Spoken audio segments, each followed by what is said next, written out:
Comenzamos este bloque con una entrevista que nos presenta detalles del rescate que sorprendió al mundo. La operación Chavín de Huántar, 25 años después.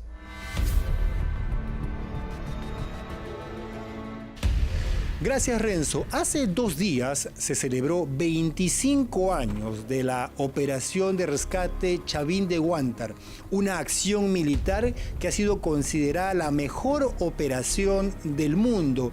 Y hoy me acompaña pues uno de sus protagonistas, el general en retiro, José William Zapata, quien fue jefe de la operación militar y hoy es congresista de la República. Buenas tardes, congresista. Para empezar, han pasado 25 años, pero ¿para usted ha pasado ese tiempo o fue ayer?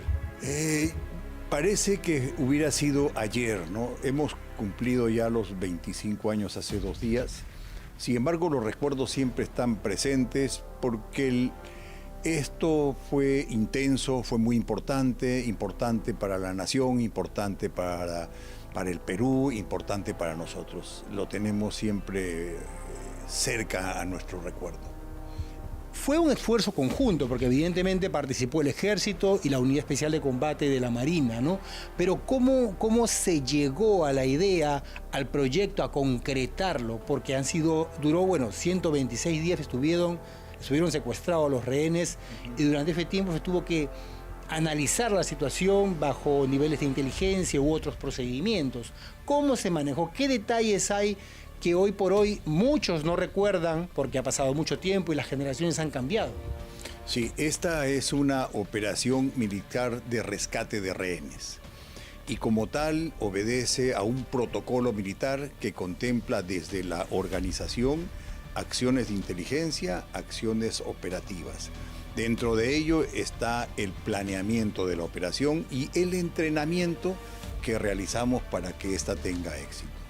Nosotros conocimos, como todo el Perú, el hecho como a las 17:20 horas, cuando los terroristas ingresan a la casa del embajador de Japón el 17 de diciembre de ese año 1996.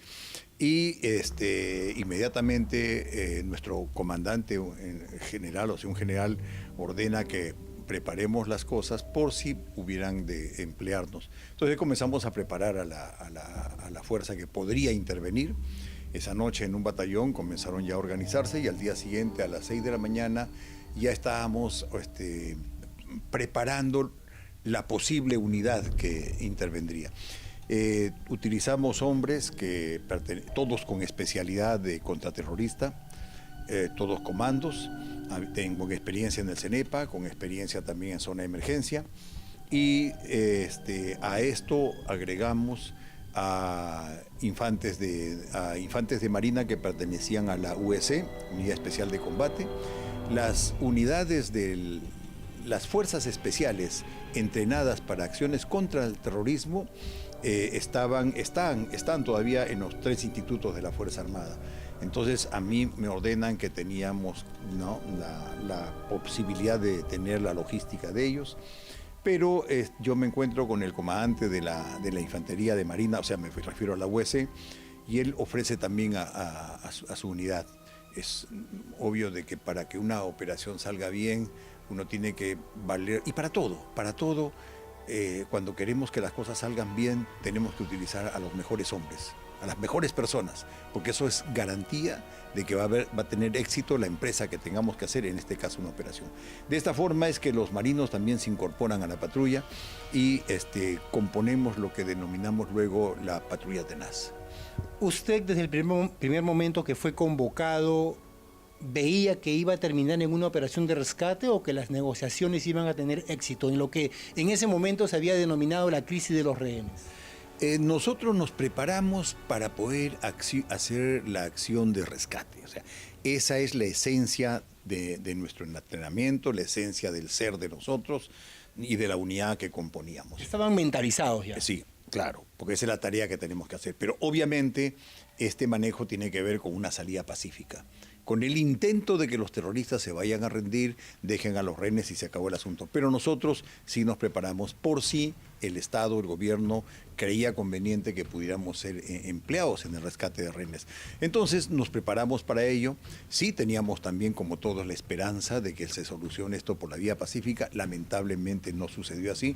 Las cosas se fueron poniendo cada vez más difíciles, más críticas, más problema para los rehenes, las fricciones eran mayores, los terroristas ya se encontraban anímicamente muy agresivos, seguros y agresivos sobre todo, y se corría el riesgo de que comiencen a haber muertos entre los rehenes. Entonces, en esas circunstancias, y adicionalmente impidieron que los médicos que atendían a los rehenes enfermos ingresen, también ellos decidieron no acercarse a la casa que estaba al frente de la residencia del embajador, donde iban a tratar de solucionar el problema mediante una negociación, también decidieron no ir. Y entonces allí fue cuando decide el gobierno hacer la operación de rescate. Hay detalles que la generación actual no conoce, como que al principio del entrenamiento, en el lugar donde trabajaban, hacían el primer y el segundo piso, pero dibujado en tiza. Y después se decidió hacer la réplica de la residencia del embajador para hacer la práctica mejor, evidentemente. Sí, un concepto militar es que todo plan siempre debe estar, ¿no?, de la mano con un entrenamiento al detalle. Mucho entrenamiento para que las cosas salgan muy bien. Entonces, al día siguiente, ellos tomaron a los rehenes, los secuestraron una noche. Al día siguiente, nosotros en un patio al que llamamos Pachacute, que en la primera brigada de fuerzas especiales, dibujamos en el piso, en el suelo del patio, el primer piso de la residencia y al costado el segundo piso. Comenzamos a entrenar esa misma mañana, las primeras horas de esa mañana. Luego de esto, para mejorar las cosas, al día siguiente ya teníamos con unos tabiques compartimentados todas las habitaciones. Pero ahí comenzamos a tener problemas porque no podíamos coordinar bien, ya que eran tablas y podían pasar los disparos, cruzar las balas, los triplays. Entonces, o haber un cruce de fuego entre el mismo equipo. Así es. Entonces pedimos que se construya el segundo piso, porque estimábamos que en el segundo piso se iba a ver el combate. Y construyeron el segundo piso, ya con material noble, y ahí comenzamos a entrenar. Luego nos vimos de que no hay un buen entrenamiento si nosotros no hacemos que coincida el entrenamiento o coincida la acción entre los que combaten en el primer piso y los que lo hacen en el segundo piso. Entonces todo es una sola mecánica, un solo esfuerzo. Entonces pedimos que se construya algo que tuviera el primer y segundo piso y, de ser posible, una residencia tal y como era. Ya para eso se consiguieron los planos lo dio el distrito, la municipalidad de San Isidro, y con esos planos comenzaron unos ingenieros y unos albañiles a construir la casa tal y como era, tal y como estaban en los planos, tal y como están en los planos. Nunca vimos a los ingenieros, nunca vimos a los albañiles, ni nunca nos vieron ellos. Ellos construían de noche, nosotros entrenamos de día y viceversa. Y ahí mejoramos las cosas. Ahí conseguimos esa eficiencia que debe tener un entrenamiento. Cuanto más se entrene, salen mejor las cosas. Claro, porque también, hay que mencionarlo, se requirió los servicios de un grupo de mineros que fueron traídos para hacer los túneles, para los accesos, para la incursión que ustedes hicieron. Sí. Cuando ya fue pasando el tiempo y nosotros comenzamos con un plan de operaciones, este plan de operaciones, en razón a las informaciones de inteligencia, en razón a los hechos que se daban al interior de la residencia y a una serie de sucesos, todo plan militar siempre es perfeccionado. Comienza, digamos, en un nivel 1 y puede terminar en un nivel 8, nivel 10, porque se va mejorando permanentemente. Entonces, en ese mejorar el plan, nosotros nos encontramos con que los terroristas jugaban fulbito, jugaban pelota en el primer piso, entre la sala y el comedor. Entonces ahí surgió la idea de colocar unos explosivos debajo de la residencia. Y para poder colocar los explosivos debajo de la residencia teníamos que hacer un túnel desde las casas vecinas o casas aledañas, ¿no?, que son todas las que están en el perímetro de la residencia del embajador de Japón, hacia la casa se hicieron unos túneles que en total medían algo de 142 o 147 metros, contando el túnel principal, uno que era más o menos grande y los otros que servían, ¿no?, para pasar por debajo de las paredes perimetrales. Entonces, esa tarea la hicieron justamente los mineros de los que me está hablando. Vinieron en principio los mineros de La Oroya, perdón, de Cerro de Pasco, y luego fueron los de La Oroya.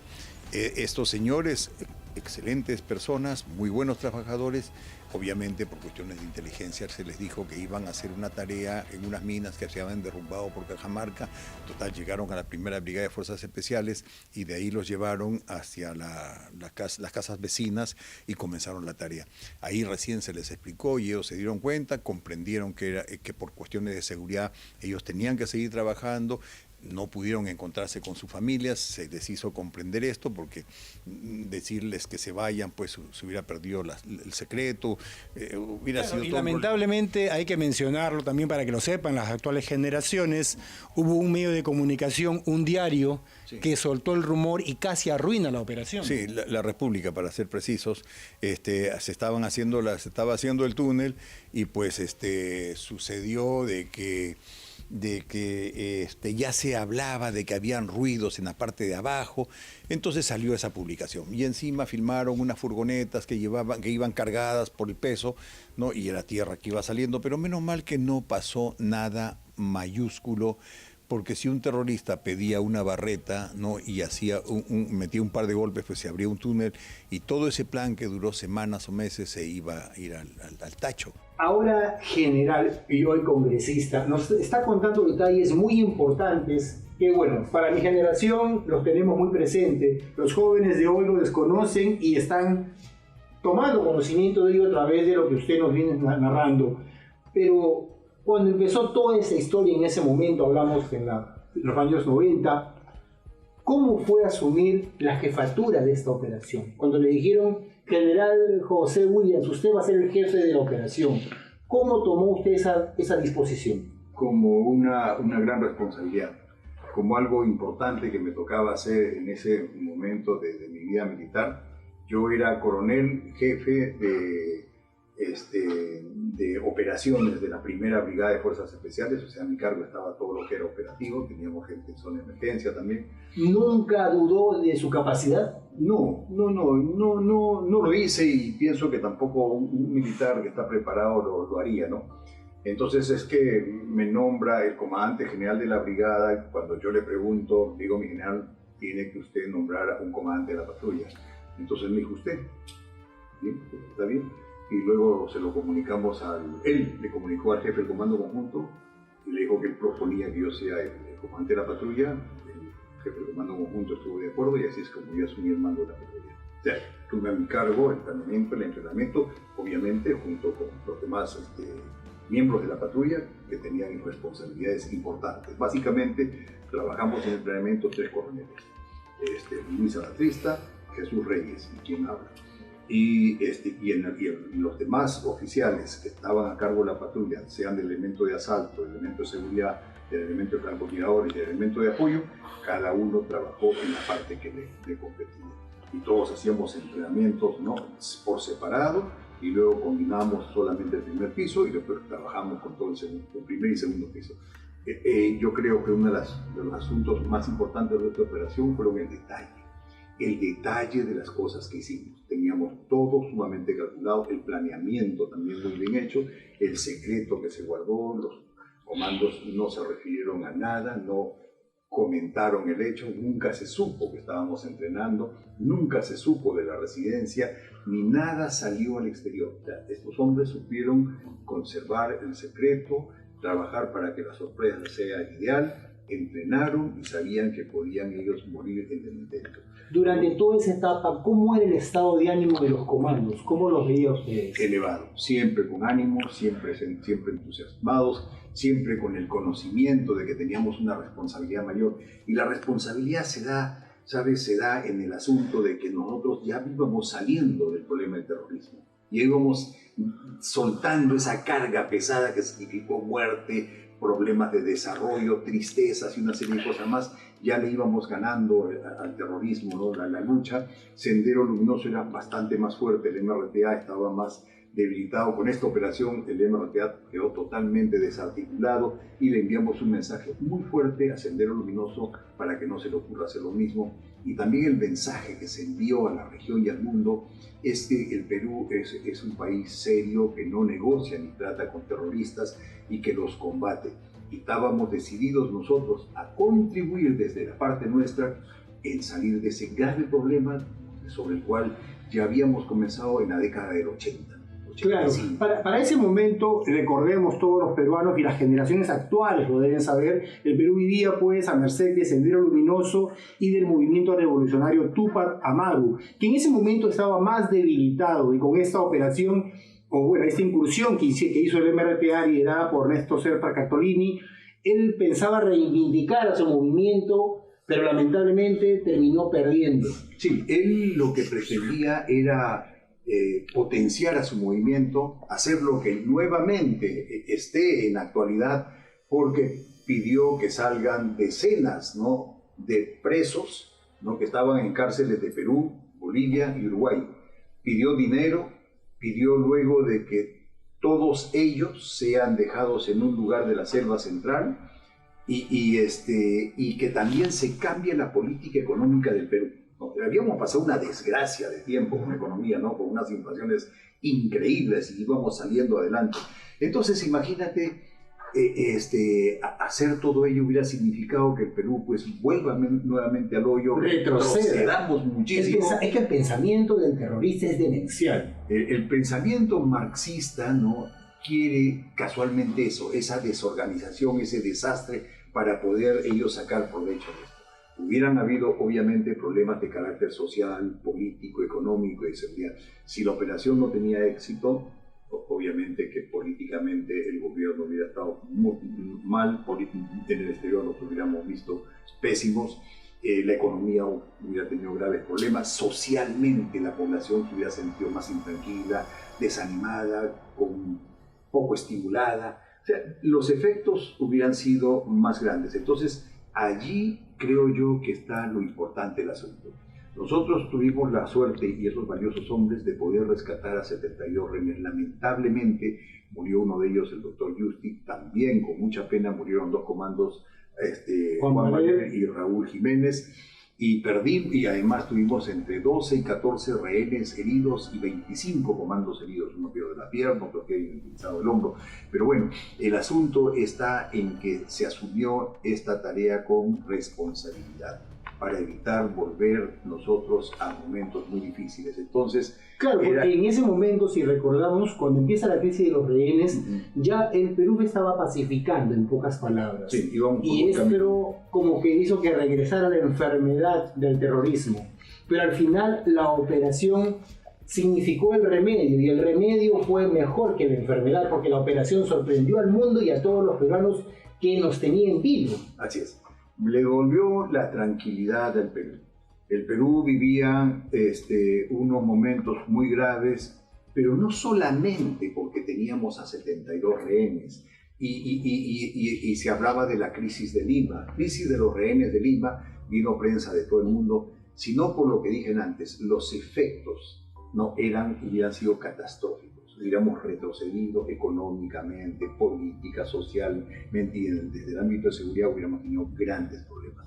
Entonces allí está uno de los méritos más importantes que tuvieron estos hombres, y por eso es que esto se estudia, esta operación, no solamente desde el ámbito táctico, que es el manejo de una operación como ingresa uno a una residencia inmueble, sino también se ve desde el ámbito estratégico y desde el ámbito político y estratégico político, porque este asunto tiene que ver con relaciones con la región, con el mundo, tiene que ver con relaciones con los otros sectores del Estado, tiene que ver con los niveles más altos militares hasta los tácticos.